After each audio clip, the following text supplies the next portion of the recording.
just tweeted.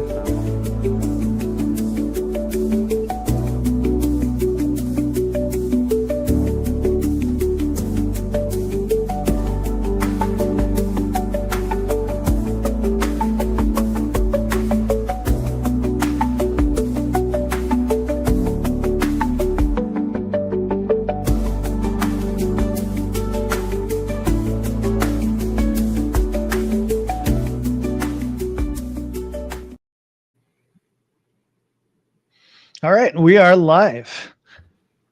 Today it is Adam and Nathan, and we're going to talk a little bit about all of the events that have been going on. This is not typically a political channel, but this has been about far more than just politics, and it has certainly impacted believers, non-believers, and people across the entire world. I have seen memorials in Korea and events taking place in India and some of the Spanish-speaking countries and Europe, and it has been a wild, wild week. And yeah, and so Nathan, welcome to the channel. Thanks for having this conversation with me.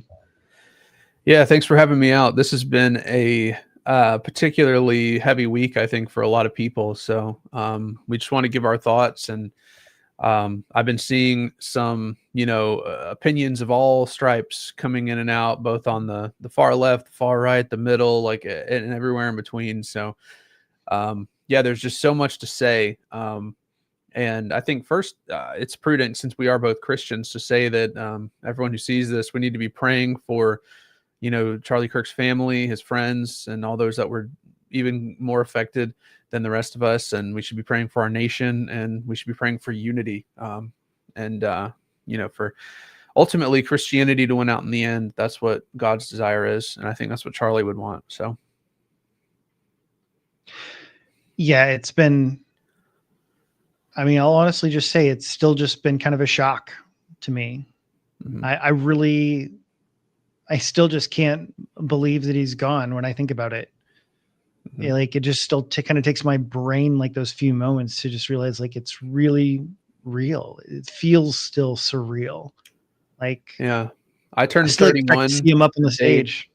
I turned 31 the day after he died, and he was 31 when he died. Like, he was literally my age when he died, and that's such a crazy thing to think about. I think he was maybe going to turn 32 next month. So, he basically had lived like 10 months longer than I currently am right now. So that's really bizarre for me to think about. He was so young, and it's crazy how much he accomplished by the time he was my age. Like, he started when he was like 18, I think, and just, went full speed ahead for 13 years. So good on him.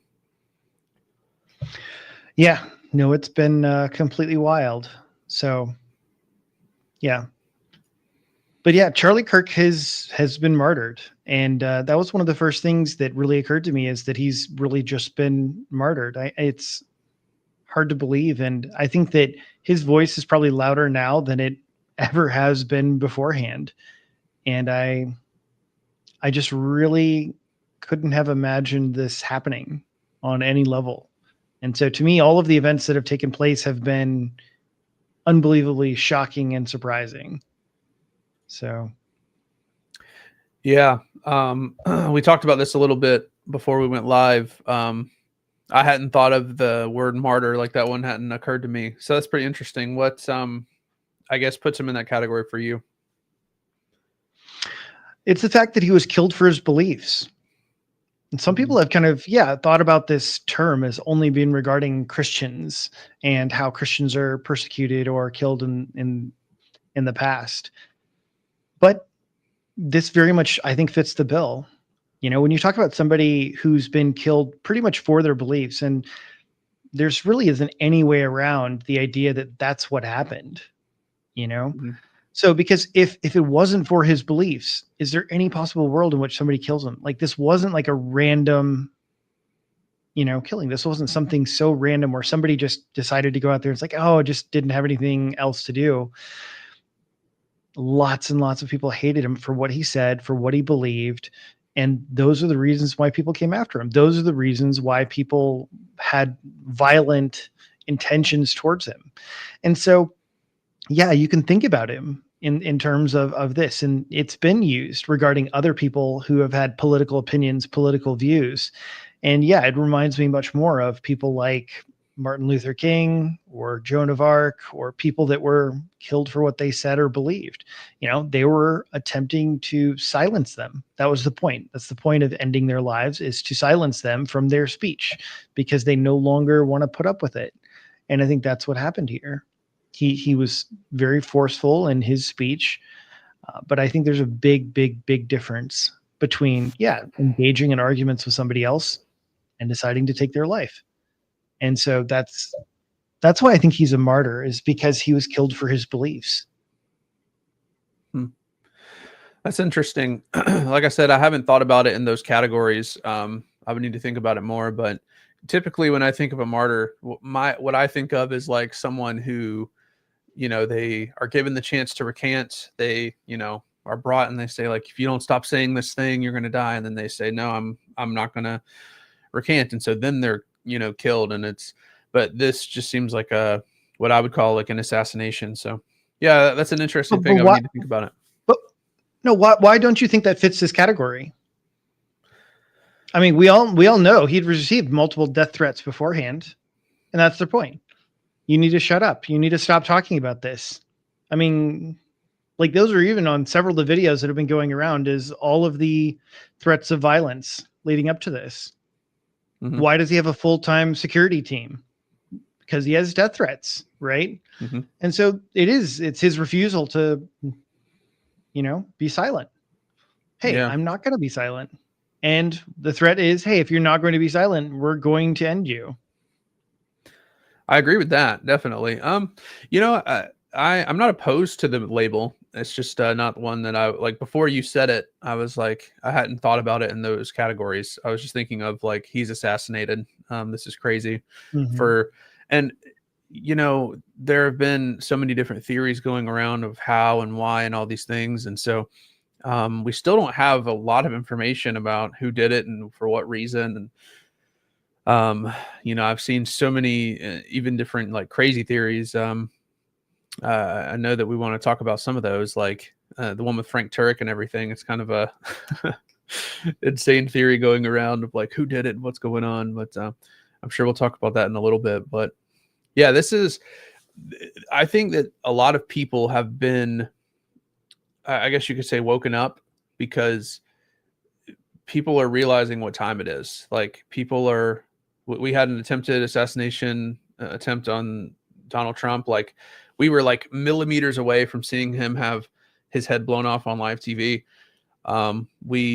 Just watched Charlie Kirk get shot. Like, that was the first thing I saw the morning of, or I guess the afternoon of the shooting, because I work night shifts, so I wake up in the afternoon. So the first thing I see when I get up is this video of him being shot, so it's just a crazy world we live in where things like this are happening. So, and then, there's the woman on the bus. Like, it just feels like a lot of violence has been going around lately. And so we really need to, again, be in prayer, but we also need to think strategically about how to respond. And especially as Christians, we need to make sure that we're responding with wisdom and with discernment, and that we don't lash out with revenge and vengeance in our hearts. Like, I've seen a lot of people wanting to lash out violently against the left in response.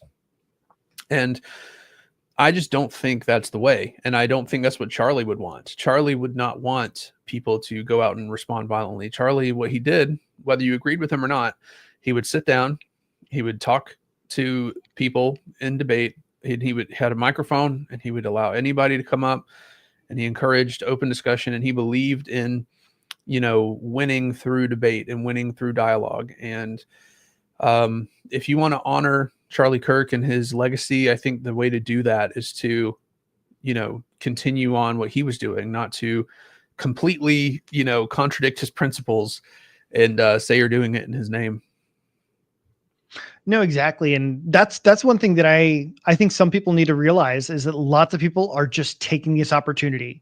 They're taking this opportunity to push their own ideas and their own narratives. I've even seen people push that as like, yeah, now it's time to take up the stand for Charlie and lash out with all of this horrendous stuff. And it's like, yeah, they're literally just trying to use his name and use his opportunity to move forward their own agendas. So lots of people are all kind of just taking that into their own hands. When in reality, yeah, what did Charlie stand for? He stood for free speech. He stood for having a conversation, having open dialogue. And that's really what mattered and what matters now. And there's a major conversations going on around, is the time for conversation over? And I think the first thing to say is that, well, Charlie didn't think so, even though the other side did. The other side did. But I actually think of Samson in this moment. There's a little Bible story about how Samson, at the end of his life, he ends up killing more Philistines at the end of his life than he did the rest of his career put together. And I think of Charlie Kirk and how many minds he changed, going from university to university, speaking, being all over YouTube, going to Europe and all over the world. And I think that he probably changed more minds in his death than he did his entire career. Like the number of people that I've all seen talk about, I'm going back to church now. And people that were all on the fence, this has polarized thousands, if not millions of people. And there are so many people that are all been like, I haven't been to church in years or haven't been to church at all. Even one, actually, I've seen there's so many posts going on X. I'm an atheist. I'm going to church this Sunday. I've changed my mind. Like I want to see and look at what else is going on. And I think one of the biggest reasons for that is that it's been the evil that has been so obvious and so apparent for so many people. Hasn't just been that Charlie's good words, but there's that quote, which is what was it exactly? Oh man, the character of a person by how they react when somebody dies. And some of the people celebrating, I mean, first of all, celebrating someone being shot in front of their wife and children is just sick. I mean, truly. And I can't imagine cheering for, someone being shot in front of their wife and children, just doing like something totally normal. Like he was just sitting in front of a group of people talking and debating people. This is not, he's not like, some dictator that like is harming people. He's not some like guy who's committed, war crimes or something. This is not the kind of person that needs to be assassinated. Think about that. Think about that, right? How many cheers did you hear when Osama bin Laden was killed? Right? I seriously contrast that. There was more hatred for Charlie Kirk than Osama bin Laden. I don't remember any parties when Osama bin Laden was, killed. He was assassinated, right? When the American soldiers took out this terrible person, like same thing. I could even say the same about Saddam Hussein. They had a public execution for Saddam Hussein. Like the types of things that are going on for Charlie versus literal dictators, has been far less. Like, I mean, it's far less is concerning like what they did for those dictators.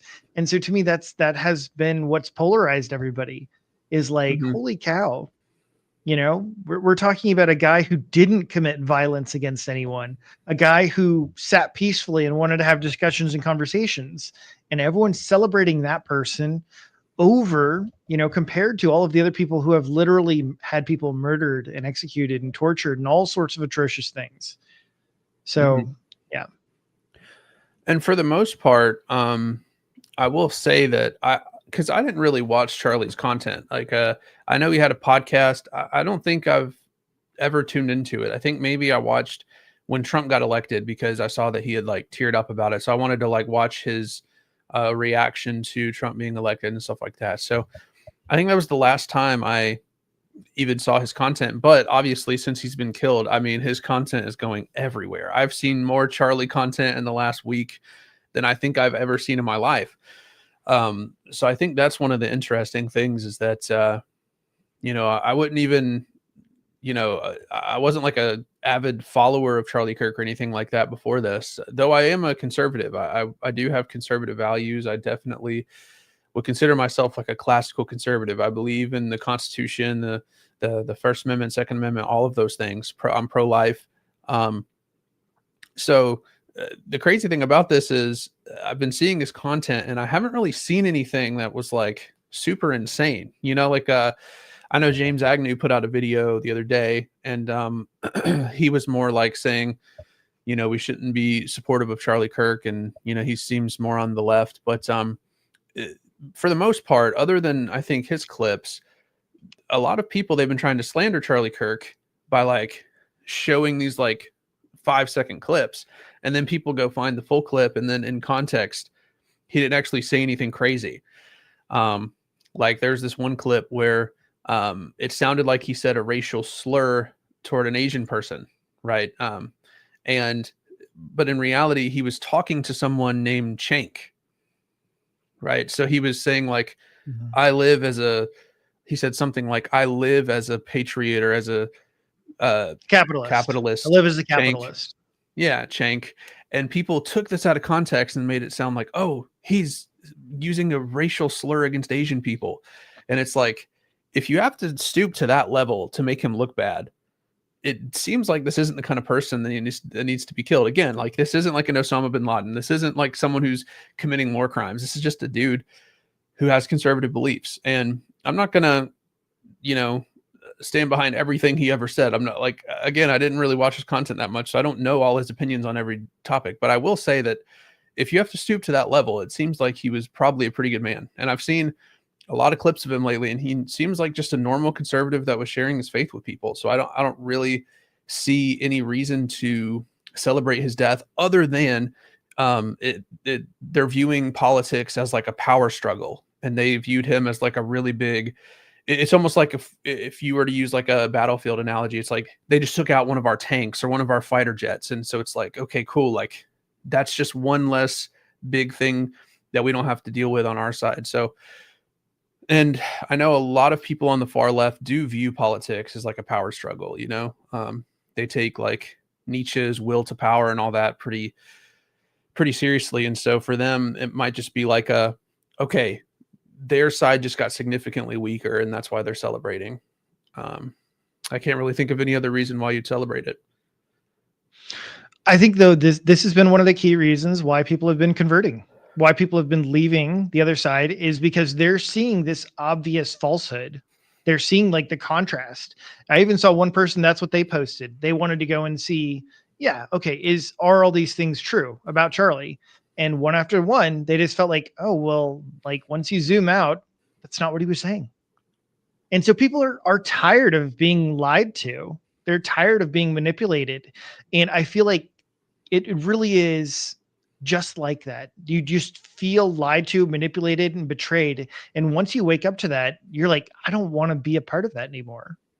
I don't want to be manipulated. I don't want to be deceived. And everyone keeps, posting stuff that's not true. So, but I think that more than anything has been one of the massive difficulties today is that when you look at everything that's going on, it's so difficult to tell what's real and what's not real. Yeah. There are so many views, so many things flying around. I mean, people have been changing their minds on things because they're finding out like, oh, wait, that wasn't true. And even some people have to back down. But then some of the other things, they get constantly pushed out there. And not to mention with the AI stuff, people are able to fabricate and create completely false images and false depictions, at the snap of a finger. So, yeah, definitely becoming really difficult. I will say that too, if you guys are listening, there are so many conspiracy theories. Maybe this is the time to bring that up because I've seen so many theories going around, and this is why it's really important, especially on the internet. We have to remember everyone has these, right? Like I could turn this on right now and make some crazy claim about what happened at the Charlie Kirk video. And if I, just put enough little pieces together and get some confirmation bias going, I can make it sound like this crazy cohesive theory, but it can be totally detached from reality. And so we need to make sure that we are, paying attention to what we're, don't just be so quick to believe every little thing. James talks about this. Don't be thrown to and fro by every wave of doctrine. I know that's like in regards to Christianity, but I think it's just a good rule of thumb in general. It's like whenever something like this happens and there's just all kinds of conflicting theories going all over the place, we need to make sure that we are, just slow to speak, quick to listen, like take it all in, operate with wisdom, operate with discernment. Because a lot of people, again, to bring up the Frank Turk thing, Frank Turk was standing right next to Charlie when it happened, and he had his phone out, he was recording, and right before Charlie was shot, he like put his hand on his hat and like rubbed his nose. And people are going all over the internet like, this man in the white hat is like giving hand signals to the sniper to do it now and all this stuff. And in reality, that's just Frank Turk, who is a friend of Charlie and is now mourning the loss of his friend. And it's ridiculous to think that he had anything to do with it. And so be slow to speak, quick to listen. Don't believe everything you see on the internet, because in reality, there probably is something that this seems like it was very organized. I will say that. I don't know all the details. It seems like this was a very coordinated hit, though. It seems like there's a lot more going on than meets the eye. And I do think that we don't know all the information, and there probably will be more that comes out in the coming weeks and months. But until then, we should probably just sit back and wait on that to happen. Well, it's really difficult to tell exactly what is exactly correct.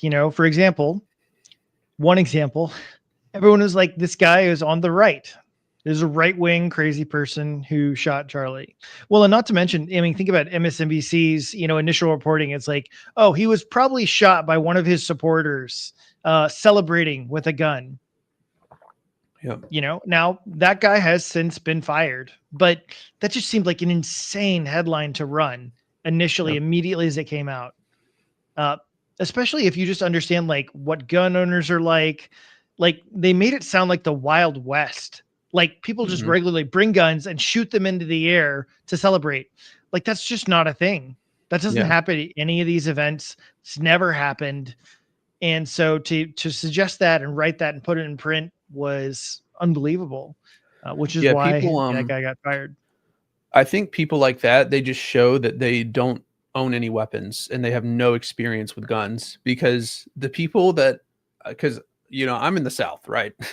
I live in Georgia in the United States. So I'm around lots of guns, and I have guns myself. And when you go to like a gun range to practice shooting, people are very careful, right? Like people, they make sure everything's unloaded. They make sure like everything is pointing at away from the people. Like there's all kinds of rules in there to make sure that everybody in there is safe.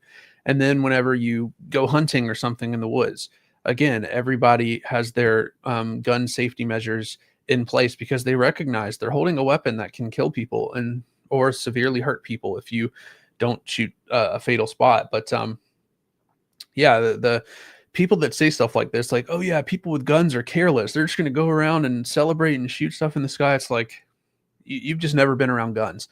And I feel like nor had any training with them. Yeah. And it's like, if you have no experience with guns, why are you like running your mouth about them? And this is so often what happens with people in cities. Like, I feel like people in cities, they have no experience with like real life because they're so separated from it. They're just surrounded by like big buildings and buses. And it's like, if you just go to the country, you'll see like real life is just so different than the artificial areas they live in. For example, my grandpa lives on like a farm. He has lots of cows and all this kinds of stuff. And I'll go visit him every now and then.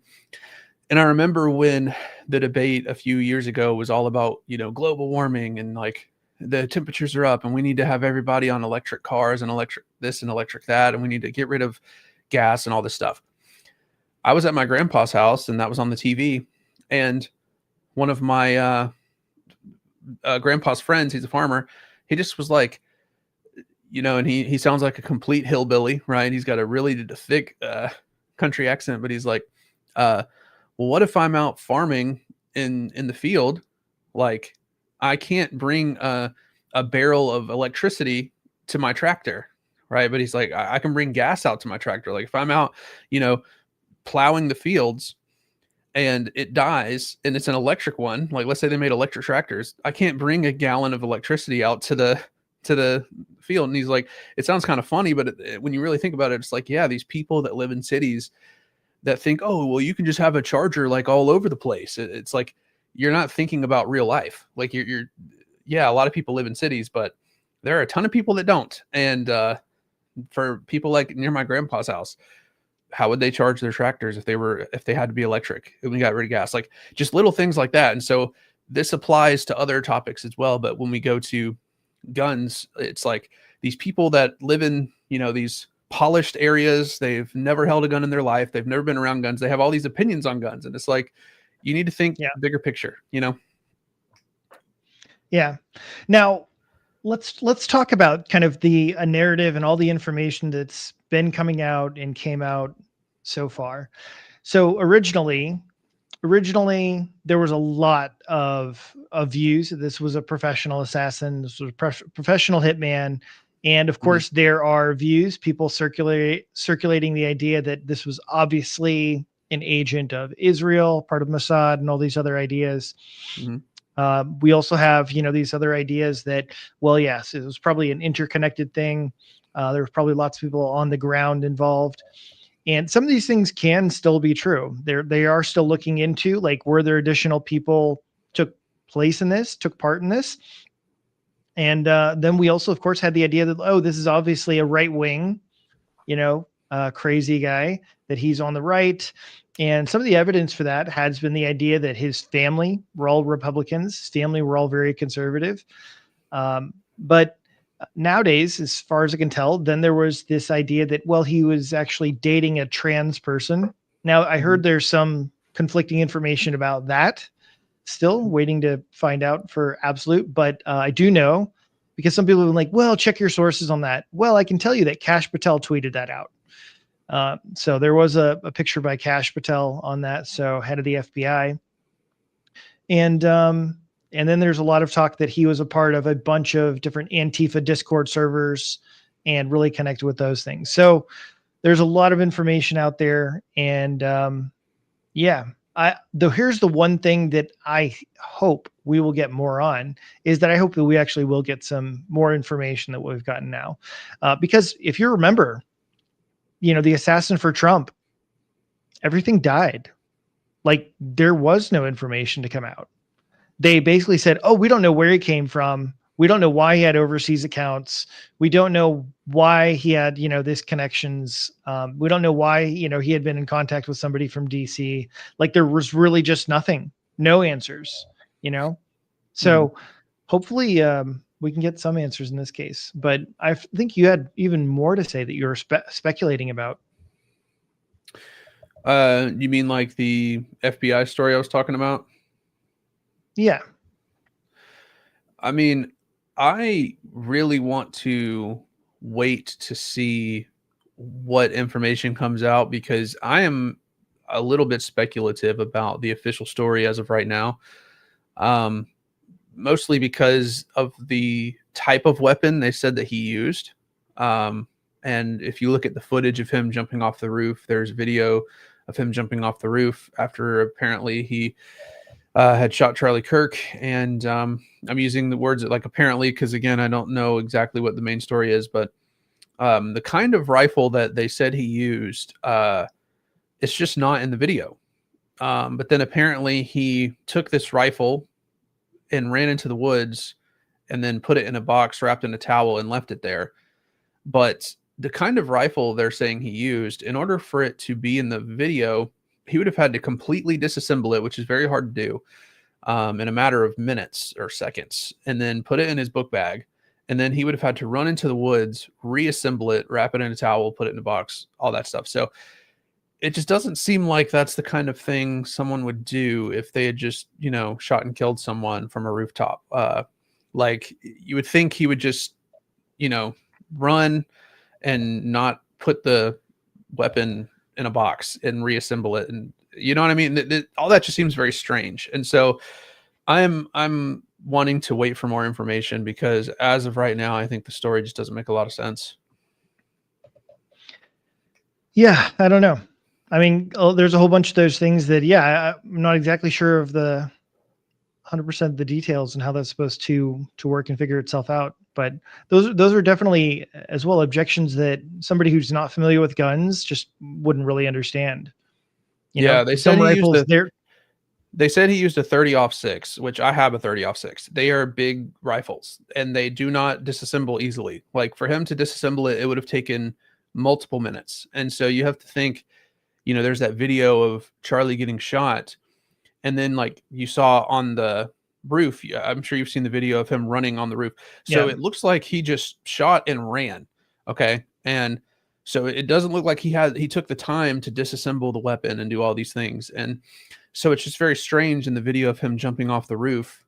He doesn't have the rifle in his hands, and he wouldn't have had time to disassemble a 30-06 and put it in his book bag if he ran immediately afterwards. So yeah, again, I don't know what happened. I'm just wanting to wait on more information, but I'm not totally buying the fact that he, disassembled it and then reassembled it in the woods and left it in a box. Like that just doesn't seem like it makes any sense, especially since it's a 30-06. Like, yeah, that's a big rifle. So I don't know. I'm going to wait on more information before I, make any speculations, but I'm not buying that story as of right now. So here's one of my biggest problems with everything that's going on right now as well, is simply the complete division of information. Yeah. Like there's lots of people, like we just can't even agree on the facts. And so everyone wants to talk about like, well, we should have unity and peaceful conversation. How can we have unity if we can't agree on what the facts are? Yeah. Like at least if we have the same facts, then we can agree and have a conversation. But like, there's so many things that are going around social media where it's like, well, we can't even agree on exactly like what's going on, who the guy is, what his political affiliations are, what his motivations were. And well, of course, we can't even agree on what Charlie believed, right? Because that was part of the whole thing that sparks everything. It's like, well, Charlie is an incredibly hateful, racist, misogynistic, evil person. Right. And it's like, well, everyone else is like, I don't think so. I don't believe that. And yeah.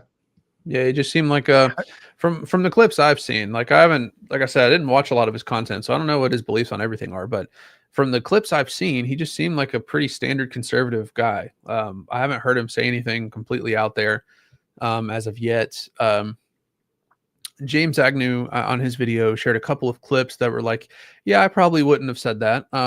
But again, like it's possible those are taken out of context. I don't know. I haven't seen those clips before. So yeah, but for the most part, from the clips I've seen, he just seems like a pretty standard conservative speaker. That again, he has no right to be assassinated for his opinions. It's just completely unacceptable. So yeah, but yeah, I think a lot of that is all stemmed from, though, hey, speech is violence, right? I mean, I've seen tons of videos where people on the left have all said speech is a violence. And so therefore that is the hateful, violent thing that he's done, is talk. You can't say those things. Yeah. And that is I think that idea is fundamentally un-American, right? The freedom of speech is predicated on the idea that you and I can have discussions and disagree with one another. And at the end of the day, we're American. And so if we believe in freedom of speech, which as Americans we should, because it's a part of our founding documents, then we have to be able to share opinions, even if they disagree with me. Like you're allowed to disagree with me, Adam, and I'm allowed to disagree with you. And we're allowed to offend one another. And we're allowed to, say things that are offensive. Obviously, there are limitations to freedom of speech. You can't incite violence, can't threaten people, things like this. But again, freedom of speech is predicated on the idea that you and I can share thoughts freely. And I think the idea that speech is violence or that we should silence our opponents through violence, anything like this is a fundamentally un-American response. Yeah, I think that's one of the major differences between us. And we have someone commenting. Big problem. Someone's commenting. He just said, send me the address. Yeah, I'll post it on my channel. Is he talking to me or you? I'm assuming you. I don't have a Facebook. Yeah, that's fine. Yeah, it's Jamie. Let's see. While you're doing that, Yeah, I just think that if in order to have a unified nation, in order to um, you know, be under one roof, so to speak, because we are one country. So in order to share a roof, we have to have shared values. And if we are going against, uh, you know, freedom of speech, which is one of the fundamental axioms and principles of American, political,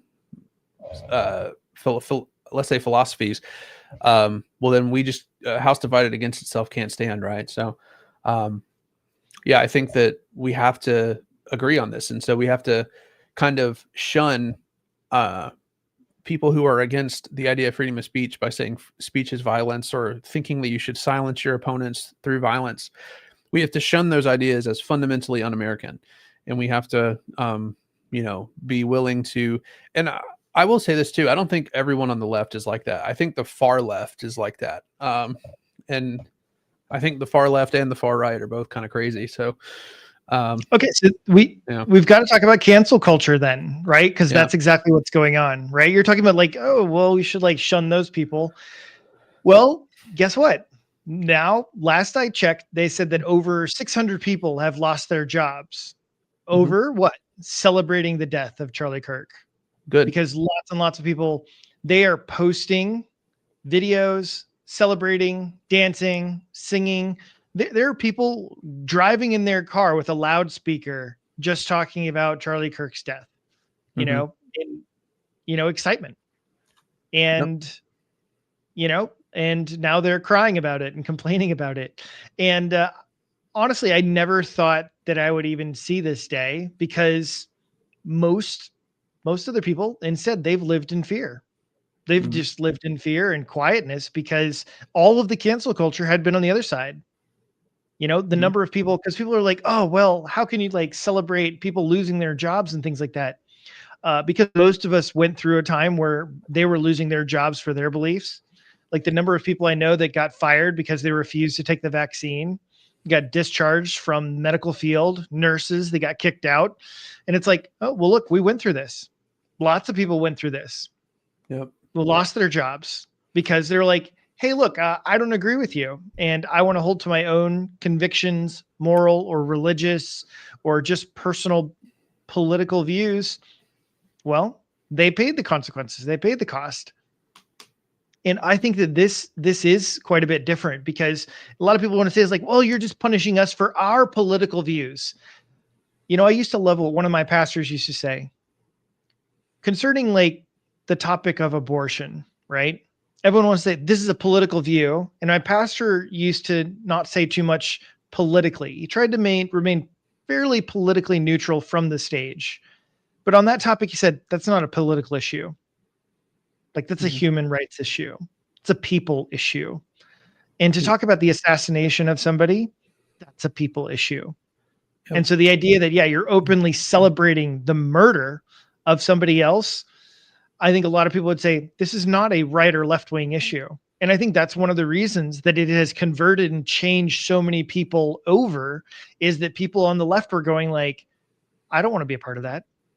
Watching other people celebrate, create t-shirts, memes, excited stuff, all about that. Watching all of those people celebrate that. Lots of people woke up and said, I don't want to be a part of that. Like, this is far too much for me. I have to agree with you there. So I work in Christian radio, and we as well, we try to stay fairly politically neutral. We actually like to give people a break from politics when they tune in to our station. But my boss says the exact same thing about abortion. He's like, that's not political. That is a moral atrocity, and we need to speak out. So that's exactly how we operate as well. And I agree with you here. This is not a left versus right issue as far as like, is it moral to assassinate someone, and should we celebrate when someone, is assassinated? That is a moral issue, right? Unless the left wants to take on as one of their values that we should celebrate when people on the other side are killed, which I don't think, rational Democrats want to do. I think there are plenty of Democrats that are not okay with that. Like my sister is a Democrat. She has outright said, no, this is not good. We should not celebrate this, right? This is a tragedy, because she's a mom of three, almost four. She's about to have her fourth child, and she's like thinking about this from, I think his wife's name is Erica. He's thinking about it from her perspective, and you can empathize with that. And so I don't want to lump in all Democrats on this. I think there are Democrats that still are like, no, this isn't the way, even though they disagree with us on other things. But the far left who are celebrating this, like, yeah, good. Like, you need to be shamed. I'm actually reading a book right now by E. Randolph Richards and someone else, and he's talking about shame in the Bible, how they're an honor shame culture, and how shame can be used as a good thing, right? So shame in American and Western ears, the word shame is thought of as like, that's always bad. But in the biblical world, they have like 4 or 5 different terms for shame, and like 2 or 3 of them are positive, and they're not negative at all. And what it is it's like, it's revolving around community values. And so the idea is we have these community values, and if you're stepping outside those values, we shame you in order to bring you back into the values. And so for those people who are, again, having fundamentally un-American responses to this by saying, yes, we're celebrating because someone was silenced through violence because we disagree with them, that's an un-American response. That is fundamentally opposed to our shared values of freedom of speech. And so we need to shame you to bring you back into our values. And so I actually think that's a good thing. And I think that that is how, Eastern cultures understand shame. There's the bad kind of shame where like you exclude them from society completely. But then there's the good kind of shame where you like try to get people back into the community through shared values. And so we show them like, hey, you aren't allowed to, celebrate someone being assassinated. Like that's not within the values of freedom of speech. But you know what? That brings up the whole other thing of, well, aren't you just forcing your beliefs on other people? And this is one of the parts where I think that America is an entirely unique place. Well, not entirely unique, but it's exactly the situation where it's like, we're Americans. And it's like, so what? We get a vote for what we believe in. Mm-hmm. We get to decide. We get to choose what kind of values we want to promote, right? We actually get to partake and participate. And so like, yeah, if I want a certain set of values promoted, I can do that. I have the right to do that. I have the right to believe, to speak out about what I prefer, what I think is right and good and just.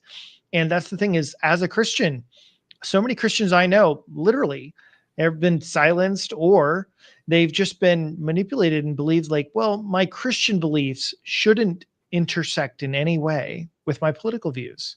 Mm-hmm. And I think for many other Christians, we would say they cannot be separated. Like it's part of who I am.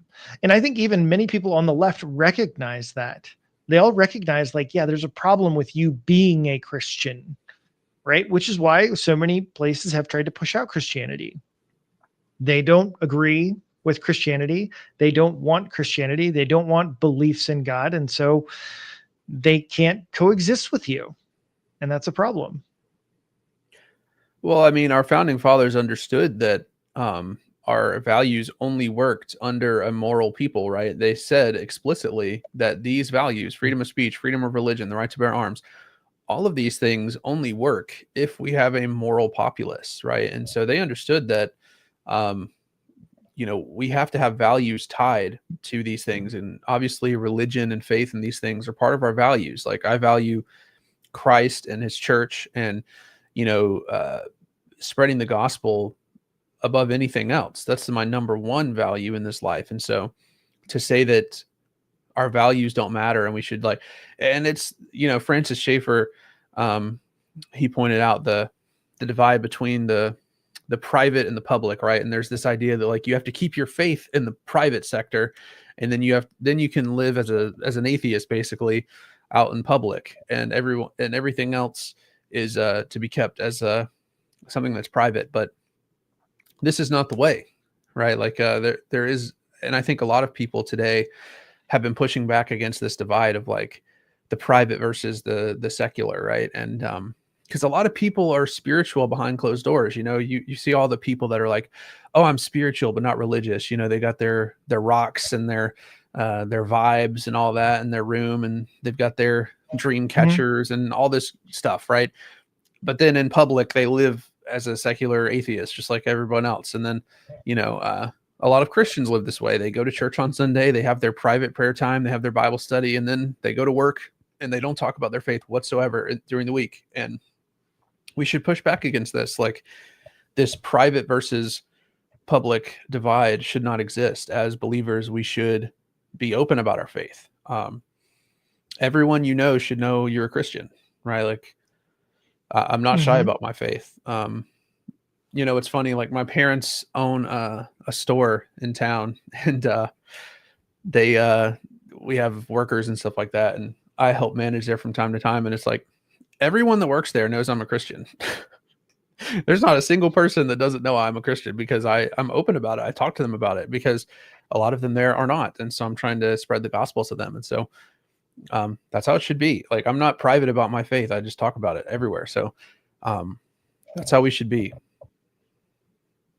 Yeah. So I also just wanted to mention, like, so number one, like the real world, in my opinion, it really is completely different from the internet. Yep. Like it's just a very real difference. And I think that's one of the problems that some people in the real world just have a hard time understanding. But like, I didn't really understand it because I really wasn't on like the big portions of social media or the internet, like X and all these other things. People talk about Reddit. Also so true, right? You kind of have these entire insulated groups. And so most people, they do not understand what goes on and happens in lots of the private places of the internet. And there really is. There's lots and lots of incredibly hateful and disturbing stuff out there. And if you just live on the internet, you think that's normal. But if you live in the normal world and you actually don't go onto the internet, you actually don't encounter that many people that say such things, that are so open about, all these things. Well, and that was one of the things that's come up is lots of the people on the left. Well, what were they saying online about, like, well, all these people celebrating the death of Charlie Kirk? Well, it's just, it was just one crazy person that killed Charlie. And it's like, wait a minute. I would buy that. If it wasn't for the millions of people celebrating. And yeah, you can see some of the posts, and it's like, oh yeah. Like, I'm not going to repeat some of them because some of them are so vulgar and disturbing, but it's like, oh yeah, 3 million likes. And there are just hundreds of videos, thousands of videos and stuff circulating of people doing this. And so it's like, it's not like a small few amount of people, and it's like, well, they're just those people online. They're just crazy people. Okay. Yeah. You mean like the college professors, the teachers, the college students, the high school students? Those are who we're talking about. It's not like we're talking about nobody that's important, only the people that raise your children. Mm-hmm. Those have been some of the people. In fact, one of the major ones was that the teacher got the video of Charlie being shot and was playing it for her students. This was not a college one either.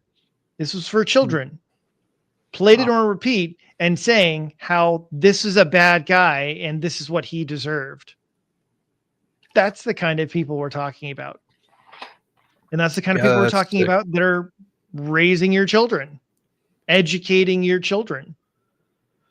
Yeah, that's sickening to me, to just say that he deserved this because he disagrees with me on so many things.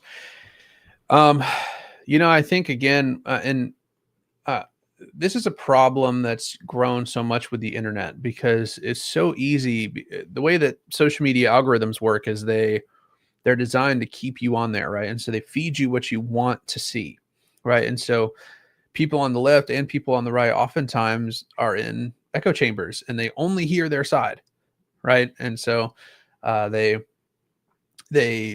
listen to their side over and over and over again. And for a lot of the radical left, they're in these echo chambers of everyone on the right is a fascist, everyone on the right is a Nazi, everyone on the right is Hitler, and so they're hearing this over and over and over again.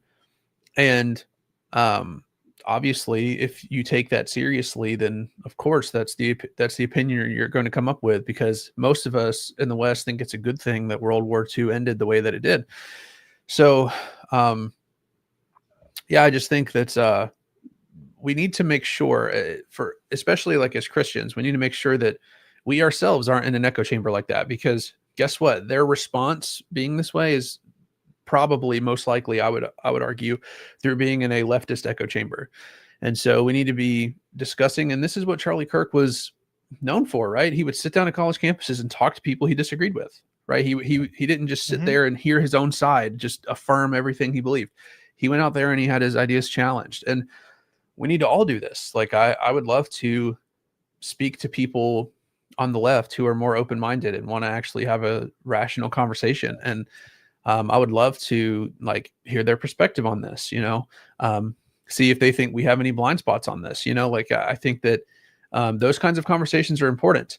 But those people on the far left that are in their echo chamber, I just don't think they're capable of having a rational conversation, because again, they're celebrating someone being shot in front of their wife and kids. You can't really reason with someone like that.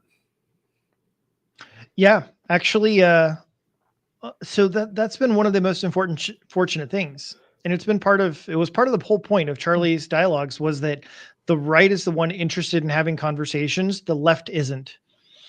And I'll just tell you, I remember when Trump got elected the first time, and tons and tons of people found out that their friends voted for Trump. They cut them off. I have several of my own friends that all mentioned that literally there are people that they had known for years and years, and all of a sudden they're like, yep, they won't talk to him anymore. Even as a friend, not even to discuss politics, is no, we can't be friends anymore. We can't have a conversation anymore. And I've seen this as well. There was a person that I was trying to have a dialogue with. It was me and one other buddy, and the other person was the one that invited us to talk about politics. Mm-hmm. And they said that they had studied and known all these topics and went all into it. And so we began to discuss with them, and we're like, oh yeah, but what about this? What about this? And they're like, oh, I've never even heard of such things. But they wouldn't actually listen to anything else we had to say. They just talked over us the whole time. And they're like, no, I'm going to let you talk. I'm going to let you talk. And then literally we would get one sentence in. We'd be like, okay, but what about this? And then they'd and they would just rant on and on and on. They weren't really interested. And it just seems it's look, you're the one that's told us that you've completely studied this topic. You know all about it, but you've never heard any of the things that we said. Mm-hmm. How can you say you're so educated on it when you don't know what we think or believe at all? You have no idea what's going on. That's an echo chamber, right? They're educated in an echo chamber. And so this is, again, a really important thing. Charlie Kirk said this in one of the famous clips that are going around right now. Someone asked him, why do you do this? And he said, because when we stop talking, violence happens, right? And I think he's exactly right. When the left and the right stop talking to one another, and instead they get in their separate echo chambers and they hear, oh, they're so evil, they're so bad, they're so wicked, what's going to happen? Right? What just happened earlier this week is what's going to happen, and lots more of it. And so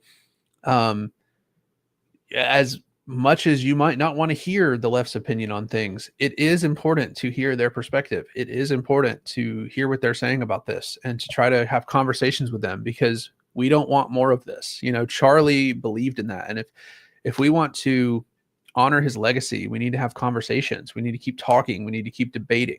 And I'm not just saying talk with them and totally agree with them and compromise. No, there are some issues I'm not compromising on whatsoever, right? I believe in the Second Amendment. I believe in freedom of speech. I believe in freedom of religion. I'm pro-life.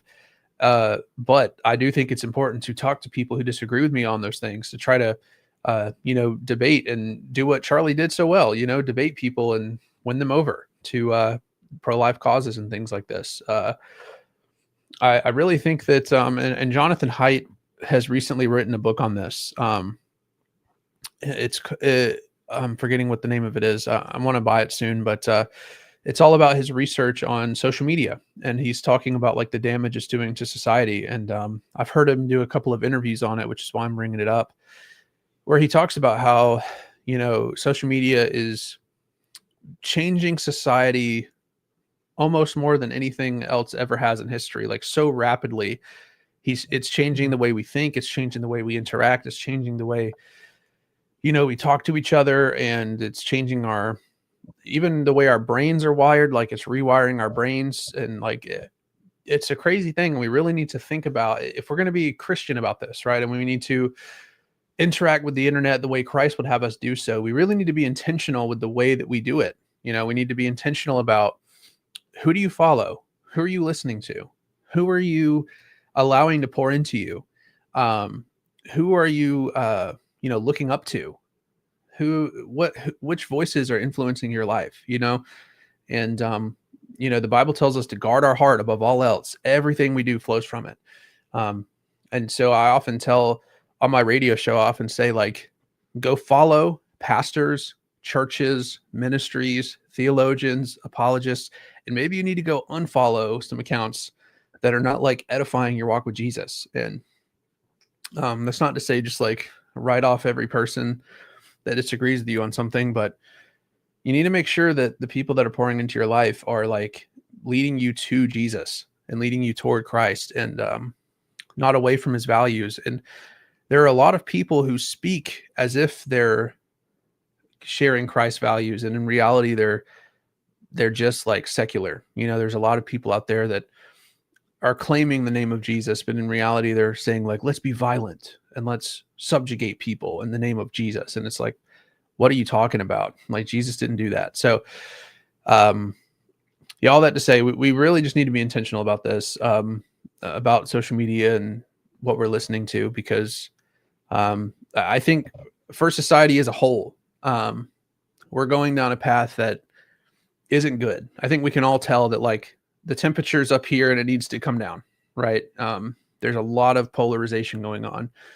And I think that begins with the individual. Like, you and me, we need to make sure that we're being intentional about our internet usage. And so does everyone that's watching as well. Be intentional. Don't allow yourself to be led down the path of the world. Romans 12:2, like, don't be conformed to the ways of this world, but be renewed by the transformation of your mind, the renewal of your mind. That way you can know God's will. So, yeah. So, you know what, like this is one of the parts that I really wanted to address, which is, where do we go from here? Because you know what, so many people on the left, they just don't even understand the response from conservatives at this point. They don't understand, why are people getting fired? Why are they so upset that we were rejoicing at the death of Charlie? Why are all these things happening? And that's the part where, because a lot of people have been very, very frustrated. They've been very, very frustrated. And finally, they went too far. The left has gone too far, and everyone really, really wants to push back and things to change. And so I was in a space with a bunch of Christians just this last week, after all this had happened. And yeah, I could tell there was a big problem. And some of them were like, I don't really know what to do now. They're like, want to do something, but I don't know what to do now. And many of the other ones, they want to go too far. They want to push way too far beyond what I think is right and good. And of course, what I think is completely antithetical to what Charlie stood for, and all of the American values, all of the Christian values that we've talked about. But they're just like, well, it seems like nothing changes. And if nothing changes, then what are we doing? Right. But I do have an answer. And they're like, well, what do we do? Right. And I was like, simple. Number one is, you actually have to have justice, law, order. And the reality is that American government has not really followed that. There hasn't been justice. The amount of other things that have gone on that have just been completely and utterly lawless has been one of the primary problems. And the other thing that happened, because of course this whole event took place on the eve, or immediately afterwards, of the whole bus killing with the young Ukrainian girl, Irushka. And so with that, everyone was really boiling over. And to me, that's a perfect example. This guy had been arrested 14 times and let out every time. And so what do? Oh, you actually enforce the laws. You actually enforce justice. You actually have somebody stand up and do what's right. Like so many of the issues with, our government, it's not that we need to create new laws. No, you just need to enforce the ones that already exist.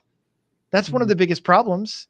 Who cares about creating new laws that you don't abide by anyway, if you don't even follow the original ones? And so I think, especially even as a Christian, that's your charge, right? One of the things the Bible speaks against is lawlessness. Lawlessness. And I always think about today when I hear people talk about, oh, well, just follow your heart. What do you think? Yep. Your truth. And I just go back to the book of Judges, and everyone did what was right in their own eyes. And that was the book's way of saying it was a very evil land and generation. When everyone else just follows what they're doing, that's the problem. There is no law of the land. There was no leadership in the land. And that's what you need. You need somebody who's just willing to say, this is what the standard is. This is what the law is. And anything outside of that, you're going to be in trouble. And that's what you need. Good leadership and good laws and good law keepers. Yeah. No, I totally agree. Yeah, that woman being stabbed on the bus was absolutely brutal as well. I mean, just absolutely senseless. He just sees this woman sitting in front of him and has to kill her right there. It's just unbelievable. And like you said, he had a rap sheet super long. He had been released from prison multiple times. It's like, this guy should not have been out on the street. There's just absolutely no excuse for him even being a free man to be able to do something like that. So yeah, this idea of, or let's just say this, that would not have happened if justice was being done. Like he would not have been a free man. And so, for Charlie Kirk, once we find out all the information, who did it, for what reason, et cetera, that person needs to be put on trial and justice needs to be seen. Right. And then after that, we need to have a Christian response, right? We need to pray, ask the Lord how to lead, guide, and direct us in this time. We need to be in the Word of God. We need to look in Scripture and see what principles we can deduce or, abstract out of the text and move forward the way that Christ would have us do so. And we need to make sure that we also honor Charlie's legacy. I don't want to, do something in the name of Charlie and then completely upend his principles again. Like he believed in sitting down, having debate, having discussion with people who disagreed with him. He did not believe in violence. And so for people to say, oh, we're going to fight back in the name of Charlie, it's like, no, that's not what Charlie would do. That's not what he would ask you to do.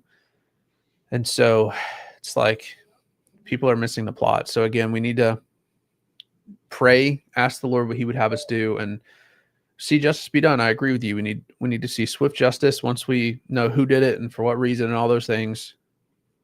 Justice needs to be done. And then as Christians, and if we're on the conservative movement, which both of us are, then as conservatives, we need to make sure that we move forward with wisdom, with prudence, and we need to carry on what Charlie was doing, just having dialogue with people we disagree with so that they can begin to see the beauty of conservative values.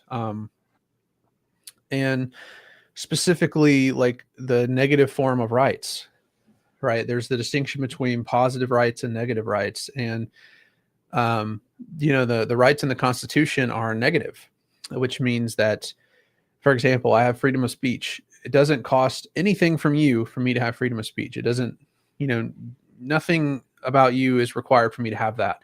Same thing with the right to bear arms, same thing with the right to religion, all those things. Positive rights are things like when the left says people have a right to health care, right?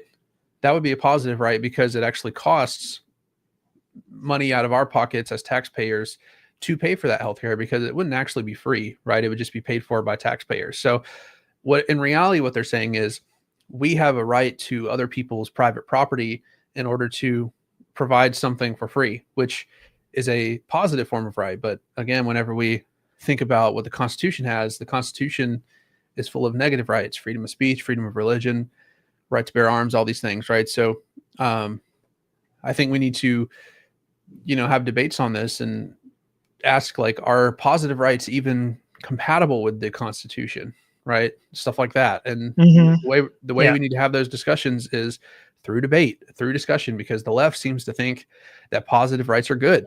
But a conservative like myself might say they seem to contradict the idea of negative rights and private ownership. It seems that I don't have the right to my stuff if you have a right to it in order to provide some service. So, anyways. So I wanted to say two other major things. And one is that, and to me, I thought about this a little bit from Candace Owens made a post, and she was saying, like, she was just having a really hard time, and she's just felt so angry and full of hate to some degree, and this is where I want to say, like, as a Christian, especially, right? Forgiveness is not opposed to justice. Now, there's a lot to say about that. But when I say forgiveness in this sense, I'm talking about that personal relational forgiveness. We can forgive this shooter of Charlie Kirk and still look for justice, because the forgiveness in this sense is the relational forgiveness where, I'm no longer harboring bitter feelings. I'm no longer having just the hate in my heart and soul. And so that's how every Christian should be. In that sense, all of us should forgive both of them. But that doesn't mean that justice won't be had. Doesn't mean that things won't still, be pushed along, and that justice should be brought about by, the government. And the other major thing that I think has been missing to some degree, especially for many of the conservatives who are angry and frustrated. Well, why are all of these things happening? Well, I've often said, for especially the churches, I hear this too. I hear this, oh my gosh, so many Christian churches, they'll say, like, well, we just need to focus on evangelism. I'll never forget. I was in college class one time, and the subject of abortion came up. And they were against teaching on the subject, so to speak. They're like, we shouldn't be focused on talking about politics or teaching any of these sorts of ideas. Instead, we should only focus on evangelizing people. Once they come to Christ, they'll change their minds. And I said, no, they won't. Why would they? Because you know what? If you become a Christian, there's nothing in, like, the little part of you that gets saved that instantly changes all of your other views about the world. And the number of Christians I know that say, yeah, they're Christians, they're followers of Christ, but they're pro-abortion, right? Like, that's a thing. And many of them say that, well, their political beliefs and their Christian beliefs, they're separate. They don't go together. And so, like, if you have to teach some of these other things, and everyone wonders, well, why has the country done this and that? And people just need to be Christians. Well, they've abandoned all of the institutions. Christians have abandoned media institutions. They've abandoned Hollywood. They've abandoned music. They've abandoned so many of these places. They've abandoned city council, school boards. They've abdicated their responsibilities in all these areas. And there's another great example. This is a really small example, but I think this is so important. So important if you actually want to see justice and goodness. Jury duty. I've seen so many Christians celebrate and talk about how they got out of jury duty. Right? Have they ever thought that, oh, you know what? Maybe you being on the jury would make the difference between justice and injustice? Maybe you actually need to be there to do a civic and a Christian duty to make sure that the right thing goes forward. Why haven't you taken up any responsibility for what's going on if you refuse to take place in any political things, anything that actually would enact justice, right? Well, if you've abdicated every single area, if all of the judges are against your values, but you don't think that Christians should go and become lawyers and judges, then why are you surprised? Why are you surprised? Mhm. Everything is going exactly as you should expect it to go.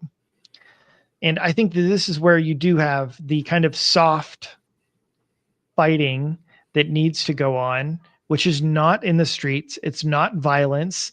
It's not some sort of fighting where people actually need to be shooting or anything like that. You need to be fighting in the courts. You need to be fighting for the positions. You want to have your beliefs upheld? Well, you need to instill and put in people like that.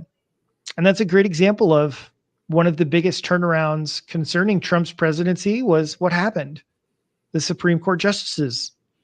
And I know plenty of people, they voted on Trump for that reason alone. That was their only reason, because they felt like Trump would appoint other good leaders to the Supreme Court that agreed with their values. And yeah, that's where you have to be. What about even the lower courts? Your local judges, your local, city councils, mayor, governor, all of those things matter. And if you refuse to take part as a Christian, then you should have no right to complain. Yeah, I think. I want to bring it. Forgive me 1 second, because I do want to address this. And this is the part. All right. So Neville brings up this. If he repents, we should forgive. If he doesn't, we are not required to forgive him. And I absolutely want to agree with this. But now, so this is the part I didn't get into the details because there is nuance here. Here's one of the major issues. There are two types of forgiveness. All right. And so this is usually brought up from Matthew, where Jesus says, if your brother sins, go and point it out to him. If he repents, forgive him. Right. If he does not repent, then bring 2 or 3 others together with you and go and confront him again. If he still refuses to repent, then bring him before the church, and if he does not listen to even them, then cast him out, throw him out. And so, yes, exactly. So the first type of forgiveness there is the alleviation of a debt. All right. I forgave the debt. It's gone. No more consequences. All right. That requires repentance. You're not required to forgive them in that sense, to alleviate any consequences if they do not repent. However, there is another kind of repentance, or another kind of forgiveness. Sorry. That type of forgiveness is the change of attitude in our hearts. The change of attitude in our hearts. This is the kind that we should forgive everyone universally. Is we should get rid of the bitterness, anger, and hatred in our hearts. That part you should give liberally. But the other one does require repentance. If they don't turn away from their ways, you don't have to rejoin with them. And this is what I tell other people. So there's a great question usually regarding marriage and abuse victims, right? It's like, well, how often should a wife forgive her husband? And they'll point to the other passage, right, where Jesus says, well, you should forgive him, 7 times? No, 7 times 7, right? All the time you should forgive him. But I think that there's a great difference between these because, look, if the husband, is abusing his wife and has no signs of repentance, you should forgive him in his heart, but she should move out and get to safety somewhere because he has not repented of his actions. And so she is not supposed to live in such an abusive situation until he actually does repent, and then the abuse will go away. So excellent point. I just wanted to bring that up and not leave that completely out there. I actually completely agree with everything you said. Like whoever, all this, I think, I'm not positive, is still alleged. So I don't know if they've said for sure who the shooter is. Like I'm not privy to all the details. So I'll just You're say not buying alleged. the Tyler Robinson thing? I know that that's their suspect. I don't know if he's been like convicted yet. So I don't know. I'm just trying to be careful with my language. I don't want to. Convicted would be a long way. All right, I get you. All Yeah, right. I want to. I don't want to just make statements and then somehow be able to get sued or something. So this guy that allegedly shot him, right? So the the kind of forgiveness that we should all give him is, like you just said, that we don't hold bitterness in our hearts towards him, that we're not actively wanting to have revenge and have anger, all these kinds of things. That's something we should give to everyone. But this is why you said earlier that forgiveness does not mean you get rid of justice. It's not the idea that, oh, well, we've forgiven him, and so therefore he doesn't have to serve any punishment for what he did. That is absolutely not the case. He should still be punished. And even if he's sorry, he should still be punished because justice requires it. So I totally agree with everything you just said. Did you want to bring up his comment right before that as well? He said, Charlie believed in using the government to establish righteousness in the land. I think that's true to an extent as well. I wouldn't want to go to the extent of like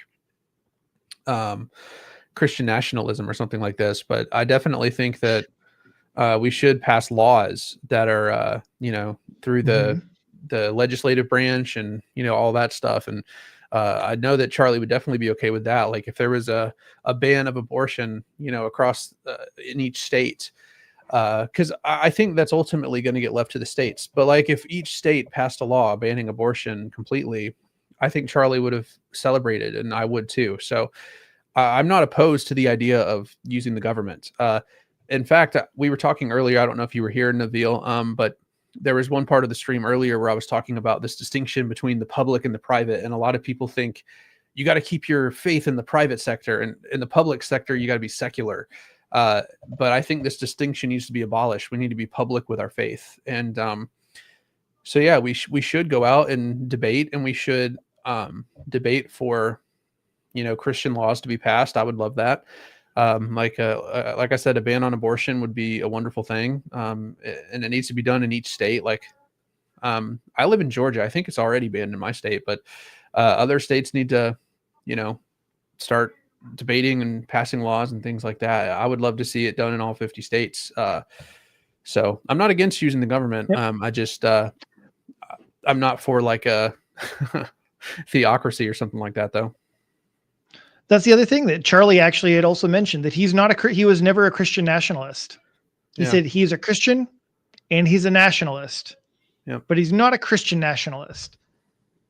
And I think, to me, this is exactly the notion I was saying earlier. We should uphold justice and law and order. And so many of these fundamental rights that are in the Constitution. And to me, that's part of the biggest problem. Is it's not that we need to create more laws. No, you just need to uphold the ones that are already there. Like, to me, that's the biggest thing. Is oftentimes when I see all of these pushes for new legislation, new laws, okay, cool. Well, what happened in the other one? Did they obey all of the laws before? No, they broke them. Then why are we creating new ones? They already broke the laws to begin with, and especially like, even when you want to talk about, let's talk about like pushing it back against capitalism for a moment, right? In like almost all I can think of, when people are like, oh, I hate capitalism. Capitalism is terrible because look, these guys get away with this, this, and this. Yeah, like almost all of the time, there were illegal activities that took place. Now, sometimes people do. They make loopholes, and sure, you do have to create new laws to stop those things. But most of the time, there is lots of different things: insider trading, manipulation of markets, lying. Oh my gosh, the fact that politicians can still trade stocks, to me, is unbelievable in some ways. Yep. Like, yeah, some of these notions have been other laws. Great example. All right. Not to get into the whole Fauci thing as a whole, but they were talking to Fauci about, hey, how much money did you receive from any of these pharmaceutical institutions? And he says, oh, actually, you know what? They've signed a law. We do not have to disclose how much it is. And I'm like, that's crazy. You don't have to. So even though there could be a very obvious conflict of interest, instead, they passed a law so they don't have to disclose the information. Anyway, bottom line is, in many, many situations, following the law would actually fix most things. And even when you talk about like gun violence, right? You talk about gun violence, the shooters, it's not like they were obeying the law, right? Yep. And it's like, oh, let's imagine it's like, oh, but how did they get the gun? Let's imagine for one moment that they got the gun perfectly legally, right? Is it legal to kill somebody? No, it's not. Okay. As long as it's not if it's not in self-defense, that is, but yeah. Yeah. Right. But it's like, well, the illegal activity is killing someone, right? So I would say murdering someone. Yeah, murdering someone. Yeah, that's the careful way to word it. Yeah. Okay. Murdering someone is illegal, and that's what happened. And that's the thing too. A lot of people on the left took this as an opportunity to say, like, we need gun control, we need gun laws and all this stuff. And it's like, he was in a gun-free zone. Colleges, you're not allowed to have a gun on campus. So it's like, what are you guys talking about? Like, he already wasn't supposed to have a gun there. That there was a gun law on the campus, and it didn't stop him. So the people that took this as an opportunity to say, like, we need more gun control is just crazy. And all the school shootings as well. Like, I will echo Charlie's sentiment on this. I think he's exactly right. I saw a clip earlier where he says, like, you know, at airports, you know how shootings at airports stopped? We have armed guards. You know how people stop getting shot at stadiums? We have armed guards. And schools are gun-free zones. So you want to stop seeing school shootings? We need armed guards at schools, because ultimately people who shoot up schools are cowards. And I'm have no problem saying that. They're cowards. They're going to gun-free zones and killing children, defenseless children. They are the lowest of the low cowards. And what we need is armed guards at these schools, and school shootings would stop tomorrow. Yeah, no, exactly. Exactly. Big problems. Big problems. I know that you said you wanted to talk about the, like, whataboutism as well. Did you want to hop to that topic? Sure. Did you have any in particular you wanted to start with? So we talked about it briefly before going on the air. Are you talking about people on the left saying, well, what about when the right did this, or what about when the right did that, so this is fine? Is that kind of what you mean? People are pretty much saying, like, hey, look, this isn't a big deal. Other people have been doing stuff too. Like, you know, it's like, hey, this isn't a big deal. Like, why are you guys thinking this is a big deal? Like, if you think this is a big deal, then what about January 6th? Mm-hmm. Yeah. Right? Why are you morally outraged about this? Well, what's interesting is I don't think people are, like, required to talk about every single thing that goes wrong. I think that's a fallacy in itself to ask, like, oh, well, if you're outraged about this evil, you have to be outraged about every evil and comment on every evil and not just the evil of other sides. I think the reason I'm talking about this is because, I mean, to be honest, I woke up and saw a dude get shot in the throat. That's the real reason. This is something that has affected so many people. And I think for good reason. January 6th was a horrible day, but it was also, like, I think 4 or 5, 6 years ago at this point. So it's like, it's just not on the current topic at the moment. You know, it's not something I need to bring up every time something evil happens. So I just think that's a fallacy to think that I need to be like, okay, if I'm going to talk about the evil that that happened to Charlie Kirk, I have to also denounce every other evil that's ever happened, or my outrage is unwarranted or something like this. I think that's ridiculous. So that would be my first comment. So to me, like, some of this is that I feel like the right has been feeling the duplicity in the other way. Because especially for anyone, you know, that wants to bring up the whole J6 thing, my thought and response is largely, it's like, oh, you mean the mostly peaceful protest then? I mean, because it's the whole fact that, like, you had this entire BLM season of people burning stuff down, mass destruction everywhere. And then they just had the guts to go out there and say, like, that was mostly peaceful protest. And it's like, well, look, if you call that a mostly peaceful protest, so was January 6th. Like, Yeah. you know? And I really like this one guy, Robert Sterling.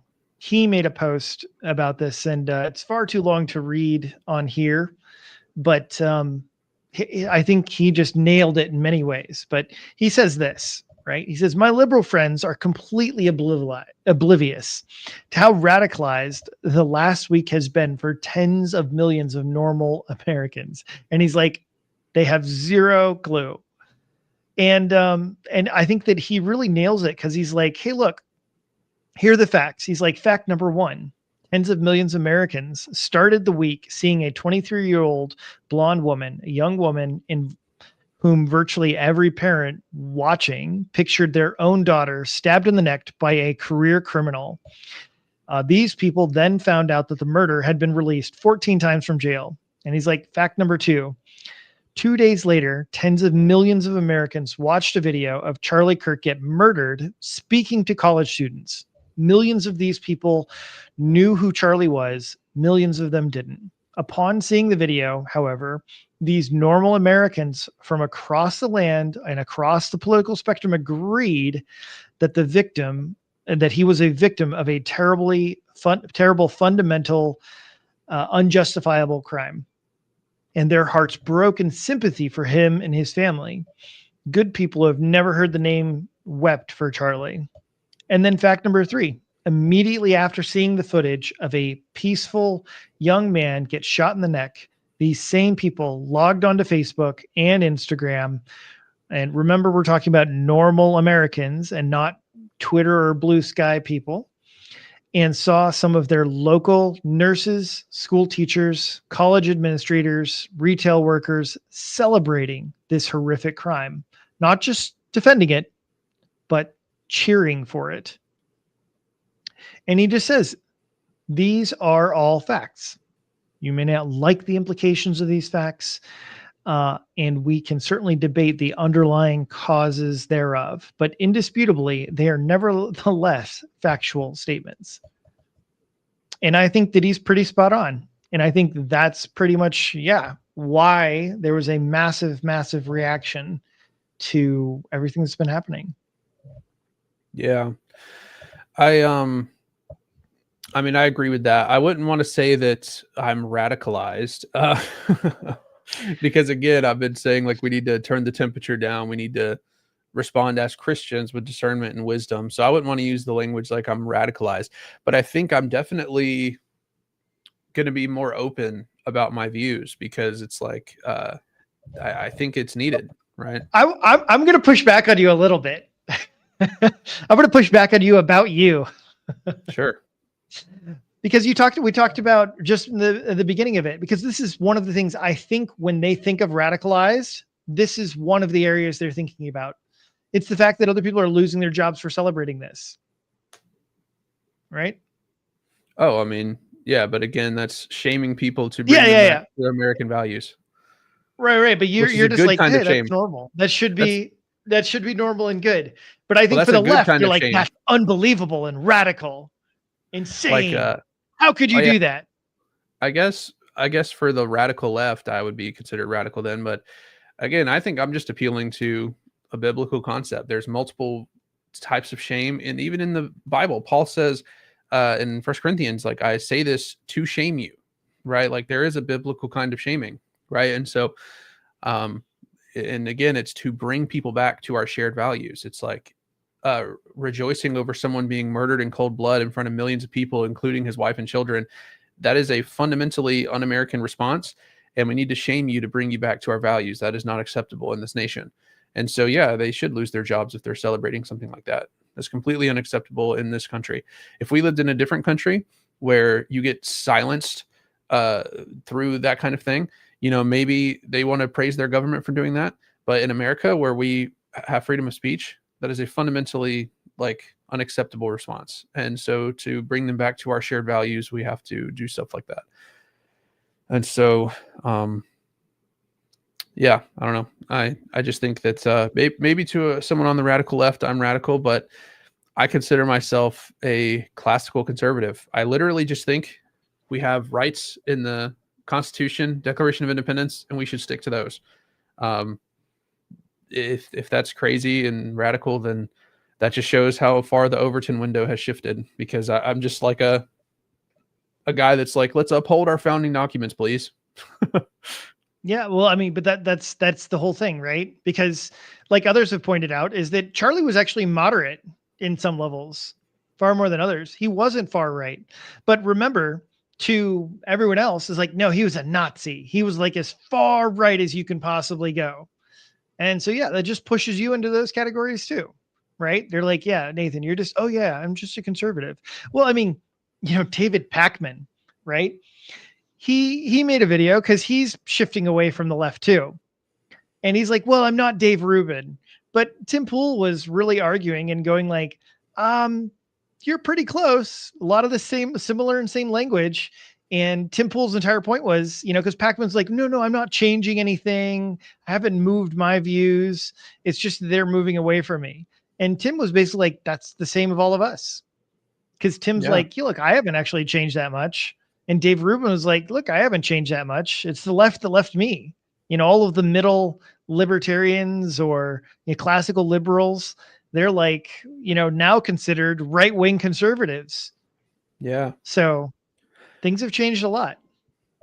Yeah. I mean, that's true. Because I think I hold what are just classical conservative values. I think that the nuclear family is the fundamental unit of society. I think that, all the rights that are endowed to us by our creator, by God, they're from him, and they don't really have a basis anywhere else. And I think that, we should uphold the rights therein, freedom of speech, freedom of religion. And this was a violation of Charlie Kirk's freedom of speech and his right to life. So, that's why this is an outrage, is because 2 of his rights were violated. And it was done gruesomely and in front of his family and millions of people. Yep. If that's radical, then okay. I just think it's a totally normal opinion. I don't know. Well, I mean, when other people think that celebrating it is totally normal and appropriate, then that's the problem. This has been to me one of the major problems. Echo chamber. Like I said, like I think the leftists that are celebrating it, I genuinely think they're in an echo chamber. Like, because normal humans are not like this. Like I said, my sister's a Democrat, right? She did not celebrate this, right? And she talks to conservatives and she hears the other side, and she's basically just like left wing on a couple of things, right? She's with the left on like immigration and a couple other things, right? So it's like, most people that are like that are in real life and they're not in an echo chamber, like they're not celebrating this, and that's why I don't want to lump like every Democrat in on this, because I think the ones that are celebrating this are like radical left wingers who are in an echo chamber, and they're not living in real life. Like they're online too much. That's, to me, what that is. That's symptomatic and emblematic of, you guys are on the internet way too much, or maybe you're in like a radical left college campus or something, and that's all you hear all day long. That's the only way that you could get to that point, because that shows me that if they think just completely normal response to seeing someone get murdered in front of their wife and kids and millions of people, if their response to that is celebration, that tells me that they're not living in real life. They're in an echo chamber somewhere. There's no way they're talking to regular humans on a regular basis and responding that way. Yeah, I mean, that's been the struggle. That's been the struggle, and that's why, that's why the big concern over civil war has been there, because there's such a divide on reality. There's such a divide on what's right and what's wrong, and you literally can have, right, one side saying this is right, this is normal, and the other side saying no, it's not. And this is one of the reasons. So, not to be calling him out directly, but Randall Rouser has talked about how much he believes we can trust our moral intuitions, and he feels like our moral intuitions are so strong and normative that they're reliable. They're just reliable intuitions that we can always rely on, and that everyone should be able to get along and work with. And even I think some atheists kind of have this intuition that it's like morality is so instinctive and obvious that there really shouldn't be too much massive debate. And I just think of like, okay, abortion. Is there any debate over it? Well, yeah, there's massive debate. This is a hugely debated topic amongst everybody. And so you don't have like some sort of univocal, like everyone they automatically know. Now, even if you could say like, well, they should, doesn't mean they do. Doesn't mean they do. And there was a video. Yeah, I think that's an issue. There was a video a while back I saw. It was on X, and it was this Muslim man. He lives in a Muslim country, and he was educating women in his house privately. And it was found out that he was educating women. He had the audacity to educate women. And what was his punishment? He was dragged out of his home. He had 4 men holding him, one on each limb. So he had one guy holding his right arm, one guy holding his left arm, etc. They were holding him in like above the ground. And then there was a crowd surrounding him, and there was one person with a big old stick, and he was just beating him with it because he had the audacity to educate women. And it's like, speaking on moral intuitions, it's like, apparently whether or not women should be educated isn't perfectly obvious to people in the world. So it's like, are moral intuitions, properly basic or not? I think there are some things that are, maybe like, I think C.S. Lewis once said, a soldier's never been complimented for running from the battle or something like that, or whatever, right? There might be some fundamental things that pretty much everyone can see, but I think there are definitely gray areas that you have to extrapolate from other principles. So yeah, it's a tough topic, but I agree with you that he's probably just so immersed in his Western values that he doesn't see that there are very obvious disagreements in like Eastern cultures and stuff, for example. Yeah. And so that's part of the problem is we can't come to agreement just based on intuition. There does need to be conversations.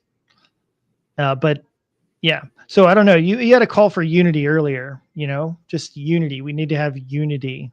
That would be great. But you know what? I think that's been one of the key issues as well. It's been a loss of identity of what it means to be American. Mm-hmm. You can't have all of these different cultures and all of these different values be the same. You actually have to have shared values, shared views of reality in order to have unity. Like there is no unity without shared values and shared vision. And so, America has lost a lot of that. There isn't, you're talking about like, well, I'm just a classic conservative, these are the things I hold. It's like, yeah, but people are out there talking about abolishing the Second Amendment, right? Mm-hmm. They're debating on what free speech means, right? They don't have the same values as you do. Yeah. So, but they're doing it, but they're using the rights to question them. It's like you're using your freedom of speech to question what freedom of speech is. It's like the moment you get rid of freedom of speech, you will no longer have the ability to do that. You will only be able to say what falls in line with whoever's in charge. And I think we can all recognize that that's not good. We see what happens in other countries when that's the case. If you say the wrong thing, your head's going to roll. Like that's how that works. And so freedom of speech is just a better fundamental principle to reason from than, oh no, we have to draw these arbitrary lines about what is able to be said and what isn't. Some speech is, more free than other speech, or something like this. Like if you have freedom of speech with some lines, like you can't incite violence, you can't threaten people, things like this, that is a good fundamental axiom for political discourse. But the moment you remove that, we're going to have problems. And then it's just going to be whoever's in charge gets to say what you're allowed to say and what you're not allowed to say. And I don't think anybody wants that. I know that, there are some people on the radical left that are totally cool with top-down censorship, but, I think most people are not okay with that. Like when you just say it out loud plainly, like I just did, I think most people would say, no, I'd rather have the right to say what I want to say, and you have the right to say what you want to say. But notice how if you allow for that, you have to allow for people to disagree with you, right? And you have to allow them to speak their mind while they disagree with you publicly, which is what the shooter of Charlie Kirk did not allow, right? He was saying something that they didn't agree with, and so he shot him. And that's why I'm saying this is fundamentally un-American. It's not an American response to shoot someone for their beliefs. No matter if you agree with Charlie Kirk or not, he had the right to say his opinions. As long as he wasn't inciting violence and as long as he wasn't threatening people, he had the right to be there and share his opinions. And the person who shot him thought otherwise. And so those are two values that are fundamentally opposed and conflicting, beating their heads against one another. And we have to ask ourselves as Americans, which value are we going to choose? Are we going to choose freedom of speech, where people who disagree with me are allowed to speak their mind as long as they're not threatening people and inciting violence? Or are we going to say, no, there are going to be certain speech that's not going to be allowed, and whoever's in charge is going to be able to decide what that is. And I think we have to ultimately decide. Yep. Nope. But even that's part of the problem. One of the other values is that you just said freedom of speech, but you said as long as they're not doing anything violent. But if you've been around conservative media at all, you know how many people believe speech is violence? Your speech is violence. There's so many students, teachers, and everything like that going on in the universities that the problem that you're talking to me about these ideas, that's the problem. That is violent. You're causing great harm to people groups, to minorities. That's the issue. Well, again, they're going against the fundamental axiom that I just talked about, right? Because they're wanting to say, oh no, there are certain kinds of speech that aren't allowed. And so those in charge, what they're showing is if freedom of speech gets removed, if they were in power, I would be considered violent right now, and I would have to be put under arrest for the things I'm saying, which I think most people thinks is crazy. Like most people would think that's insane. Like nothing I've said right now deserves to have me put in jail. But what they've just shown is that if they were in charge and we didn't have the right to freedom of speech, they would put me in jail for what I just said, which is crazy.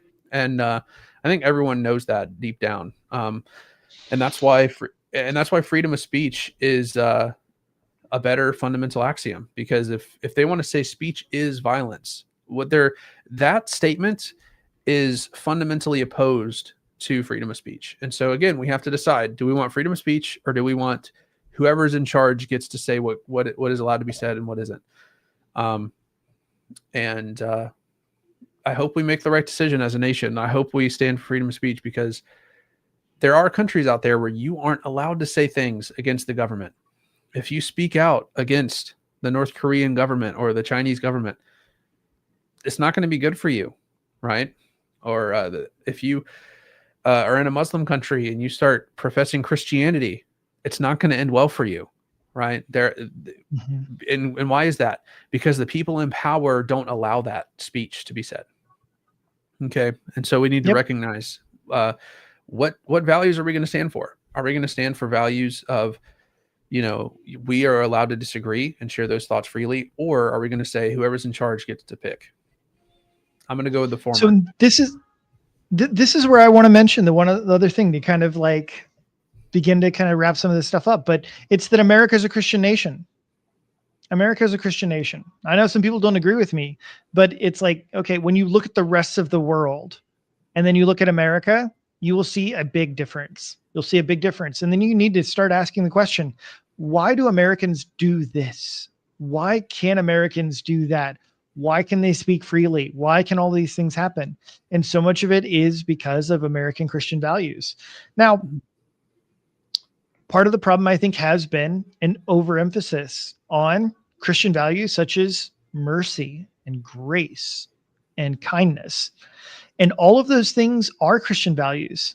But the issue is they should not be conflated with the government. So when Jesus comes around and he teaches, turn the other cheek, is he speaking about governments? No, he's not. He's speaking to individuals. What should you do as an individual? And there's a huge difference because you know what? Governments and institutions, they don't have the right to turn the other cheek. You know, if somebody comes and commits an atrocious act against you and your family, the government cannot rightly say, well, don't worry, I forgive them. I mean, is that what the government is supposed to be doing for this guy who ends up murdering, the Ukrainian woman on the bus? The government should just forgive him? No, that's a failure of justice. It is their duty to carry out justice. It is not their duty to forgive people. And so that's part of the big issue here.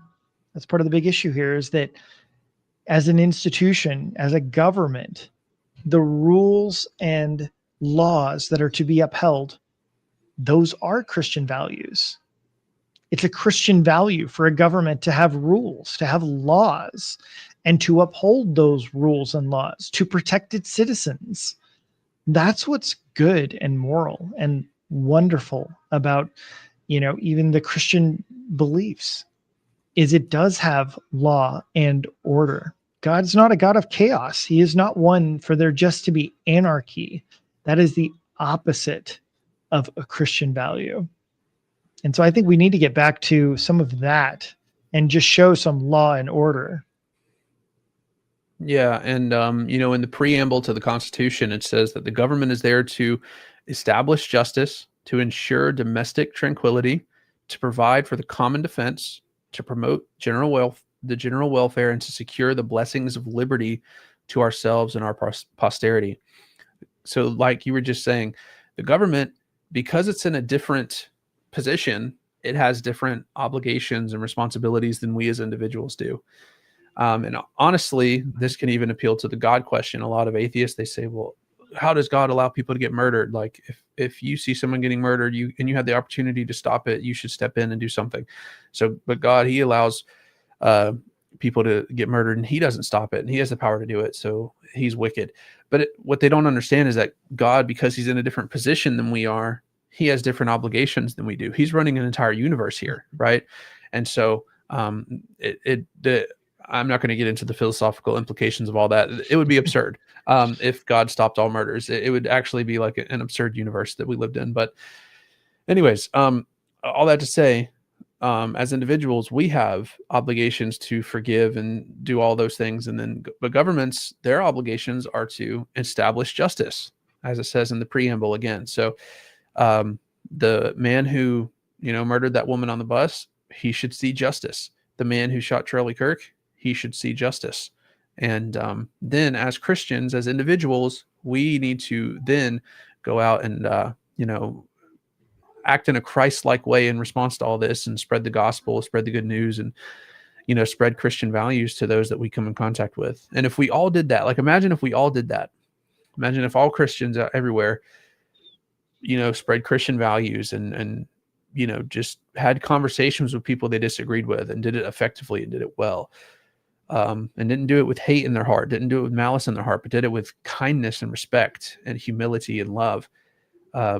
The world would change. And I do believe that, Charlie's death is going to be a catalyst for stuff like that to happen more often. So I'm excited to see that play out. But I also think that we need to be willing to correct our side.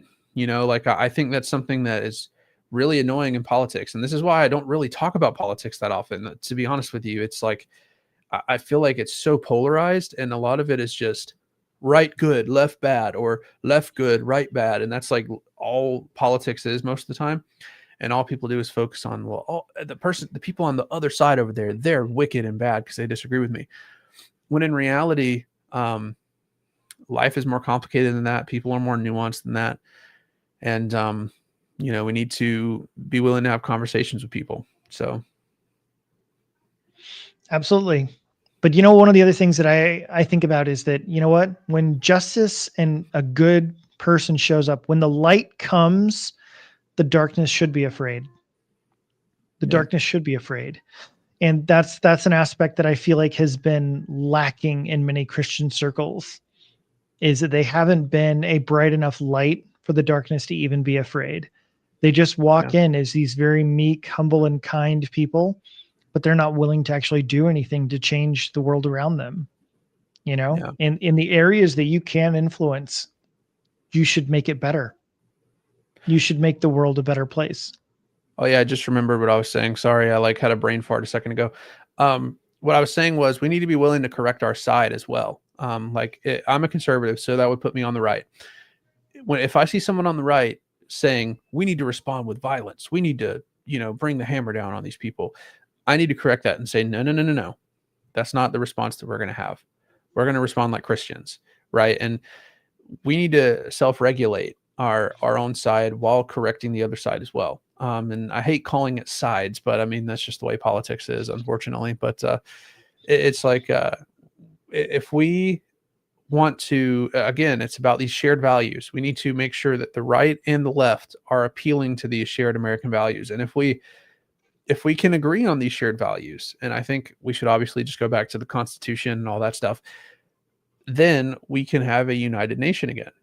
But until then, we're going to be more and more divided. If we can't get around these values, then we're just going to be more and more polarized. Yep. I think it's a big problem. And yeah, I certainly hope for more dialogue and more conversation. But I think at this point, it's really, really clear that in order for that to happen, you have to be really intentional.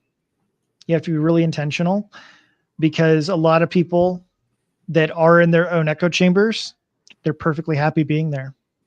Yep. And they're not willing to come out of it. They're not willing to have the conversation.